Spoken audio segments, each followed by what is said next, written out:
Coronavirus has devastated the global economy and killed more than 270,000 people as it spread exponentially.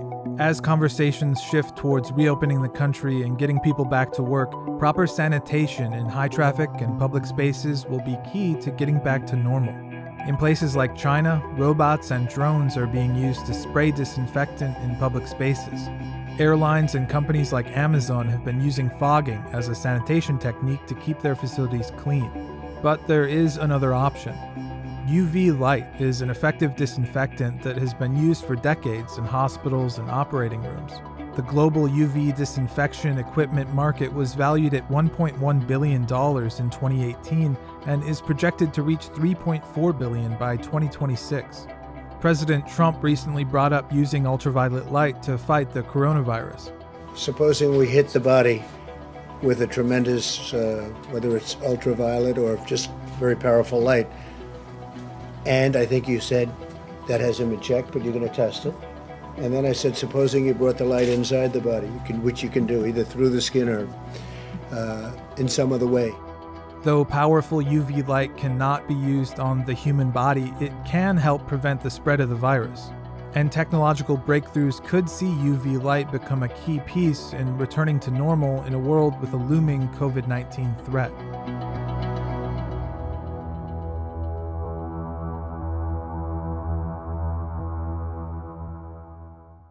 Ultraviolet light was discovered more than 200 years ago. It was first used for disinfecting surfaces in 1877, for water in 1910, and for air in 1935. It was discovered because of its antimicrobial, antibacterial properties. And actually in healthcare, it became pretty widely adopted in an effort to try to disinfect the air and ensure that people who were in that environment were not getting exposed to tuberculosis. UVC has been known for more than 100 years now to be really, really good at killing microbes, bacteria and viruses both. Ultraviolet light is part of the electromagnetic spectrum, which includes things like gamma rays, X-rays, infrared light, microwaves, visible light, and radio waves. Ultraviolet light is grouped into 3 categories based on the light's wavelength. There's ultraviolet A, ultraviolet B, and ultraviolet C. The sun produces all 3 types of UV radiation, but we only experience A and B on Earth's surface. UVC does not penetrate the clouds, so it doesn't hit us here on Earth. UVA and UVB light do. That's why people go outside and they can get sunburns and things like that. So everybody's familiar with the power of ultraviolet light. Within the spectrum of ultraviolet light, UVC, which sits at 200 to 280 nanometers, is in the germicidal disinfecting range. What we experience as sunlight here on Earth is mainly UVA and a little bit of UVB. And they are actually much less efficient at killing microbes than UVC. UVC is by far the more efficient way of killing microbes. We know that ultraviolet light is effective against many different kinds of viruses, many types of bacteria, and even some very hardy bacteria that can produce spores with thick coatings on them. Ultraviolet light can be effective against those and effective against fungus also. UVC light can be quite dangerous. It can burn exposed skin and damage your retina. The World Health Organization issued guidance not to use UV lamps to sterilize hands or other parts of the skin. The issue with UVC, though, is that it's a health hazard. So you can really only use it when people are not around. UVC light interferes with and destroys the nucleic acids, the DNA or RNA of bacteria, viruses, and other microbes. What it does is it causes chemical bonds that aren't supposed to be there to form within the genes of the microbe. And those new chemical bonds prevent the microbe from replicating. And because the microbe can't replicate any longer, it effectively kills it off. It breaks open the protein shell of a pathogen. So imagine a pathogen, and everybody's seen a cell under a microscope. Imagine it like an egg, and you're cracking an egg. And once you've cracked the egg, you can't put the egg back together. That's what we're doing on a microscopic level. Ultraviolet light can kill microbes in many different environments. It has been used for several decades to disinfect drinking water, wastewater, air, pharmaceutical products, and surfaces against a whole suite of human pathogens. Despite all of its uses, there are a few things that limit its effectiveness. If there is organic material, so if there's essentially dirt on a surface, the dirt impacts how much of that ultraviolet C light is able to get to the microbes. And because of that, it works best if the surfaces are cleaned first and then the surfaces are exposed to the UVC light. Another important point is that if you try to disinfect a room with UVC light and you have, let's say a telephone sitting on a bedside table, the area under that telephone is not going to be effectively decontaminated. UVC light has been used to combat other coronaviruses such as MERS and SARS, and it was used against Ebola. It's been proven effective and is expected to also work against SARS-CoV-2, the virus that causes COVID-19. Because we know it's effective against the coronavirus family, and there's structural similarities between all of the viruses in the coronavirus family, everybody expects that ultraviolet C light will be very effective against the SARS-CoV-2 virus. UVC light has been increasingly used in healthcare environments to prevent infections in hospitals.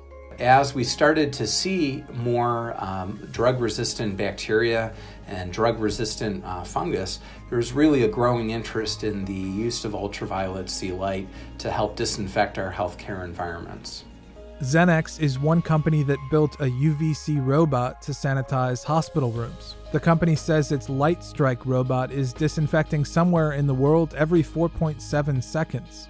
Just in the United States, 2 million people a year go to the hospital and get an infection from going to the hospital, and then 100,000 of those 2 million die each year from those infections. In the hospitals that have used our robots, they're dropping their infection rates 50, 70, even 100%. That's really what we focus on, is how do we reduce the infection rates and make the hospitals a safer place for patients to go. UV light is efficient as a disinfectant tool, and it just needs electricity to work. As long as they have the robot and a box of bulbs, they can take energy, electricity, and convert it into disinfection. It's faster and less labor-intensive than cleaning by hand. It also reduces the need to clean with powerful chemicals. You could just use more bland soaps for the cleaning and then rely on UVC for a chemical-free disinfection. It's hard to get to all the surfaces in a 15 or 20 minute room turnaround time. The second thing is the chemicals end up being very corrosive on the surfaces. You need to leave these surfaces visibly wet for several minutes to kill viruses. They're only to be used on hard, non-porous surfaces, and they're also only to be used in well-ventilated areas. Cleaning staff can also miss areas. There was a number of studies that came out in the early 2000s showing that housekeepers, and they do an incredible job, they would miss about half of the high-touch surfaces. One other thing that's worth adding is there's been recent publications that have demonstrated that in Italy, the hospitals actually became the agents of infection. So the hospitals were so pathogenic that they were passing the pathogen from patient to patient. Ultraviolet light could be a powerful tool in the fight against COVID-19, and in some instances it's already being used.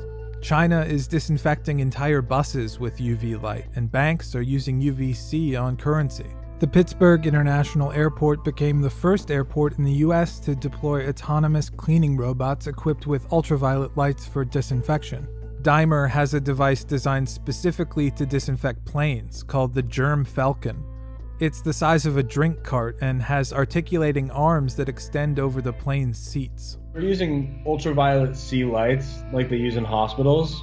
You push it up and down the aisle, the wing hovers over the seat back tops, and you can disinfect the whole plane really quickly. Daimler claims it can kill 99% of germs in 3 minutes, and that it takes 30 to 45 minutes to clean an entire wide-body airplane. We're primarily focused on viruses like influenza, norovirus, Ebola, and right now we're dealing with coronavirus. UVD Robots makes the only fully autonomous UVC disinfection robot on the market. After mapping out the environment, it moves around autonomously, guided by LiDAR. The company claims it can kill 99.9% of bacteria and viruses in 10 to 15 minutes, and its robots are dispatched in over 50 countries around the world. There are some newer products that we are already seeing in use in some areas outside the United States, where it's essentially a Roomba-like device with ultraviolet C bulbs on it. It's able to autonomously navigate into a room and treat that room. Texas-based Xenex has a UV robot called LightStrike. It delivers germicidal UV from 200 to 315 nanometers, killing bacteria and viruses in 5 minutes. And the company recently verified that its robot is effective against SARS-CoV-2. It puts out the entire spectrum of germicidal light, and by doing that, different germs, different pathogens are more vulnerable to different wavelengths of light. Because it's broad spectrum, no matter where they're vulnerable, a LightStrike robot will get them. Xenex is sending its robots to China and Italy, as well as using them in Houston. The company says it has thousands of robots already in operation and is ramping up U.S. production. Before the COVID crisis, we already had over 500 hospitals with thousands of robots around the world. COVID hit, and all of our international partners really started calling us right away. And we started shipping 50 to Italy and 30 to Japan, Singapore. All of these countries were really hard hit by COVID infections before the United States experienced it.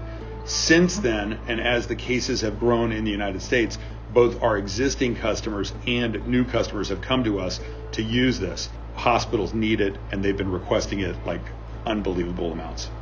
The CDC and the International Ultraviolet Association are looking at how UVC could be used to disinfect PPE at hospitals, extending the life of disposable masks.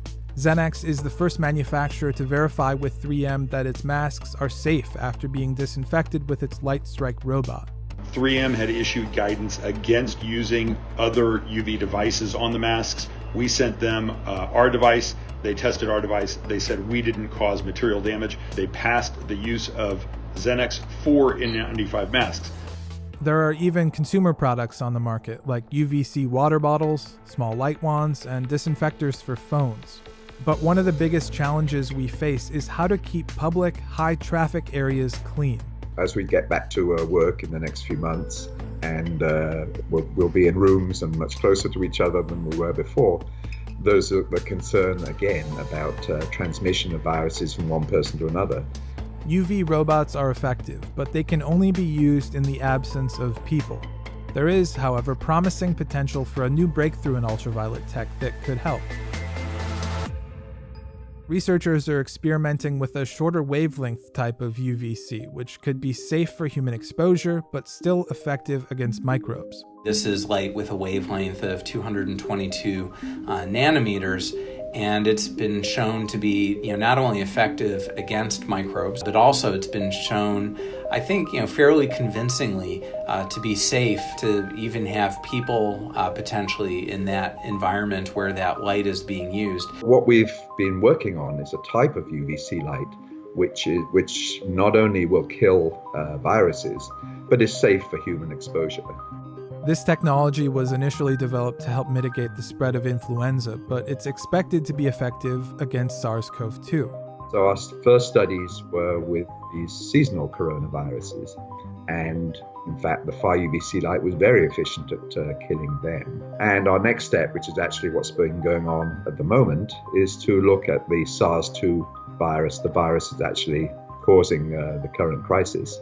There's no reason to think that it will respond any differently from any other coronavirus. So we've every expectation that far UVC light will kill the current coronavirus. Far UVC lights are in the process of being tested on mice, and initial safety results are promising. We use what are called hairless mice. These mice have been sitting in the UVC light for nearly a year now. We give them skin tests every couple of weeks. We give them eye exams every couple of weeks, and absolutely nothing. They're perfectly fine. Far UVC lights could be permanent fixtures in public places like offices and airports to prevent the spread of viruses and other microbes. The sorts of public spaces we have in mind are hospitals, subways, and trains and planes and buses, restaurants, for example, food stores, anywhere where people are going to be clustered in the same room. The main roadblock at the moment is producing the lamps. The problem is, how do you scale it up right now to the level where you make it a practical technology? There are a couple of companies at the moment that are really ramping up to produce large numbers of these lamps. But I think it will be the autumn before the lamps are produced in really large numbers, and the sorts of numbers we're talking about are hundreds of millions. Costs could be high at first until large-scale manufacturing helps bring it down. Maybe we'll be in time for the famous bump of the COVID-19 crisis, if it really happens, and we'll certainly be in time for the next influenza epidemic next year, and we'll certainly be in time for the next pandemic whenever it should occur. We've seen a huge amount of interest from places like hotels, from gymnasiums, from schools, from office buildings. People have wanted to disinfect ambulances. We've seen a lot of interest from airports and airlines. And then not to mention old age homes, nursing homes, skilled nursing facilities. COVID has really brought the importance of disinfection home to almost everybody all over the world.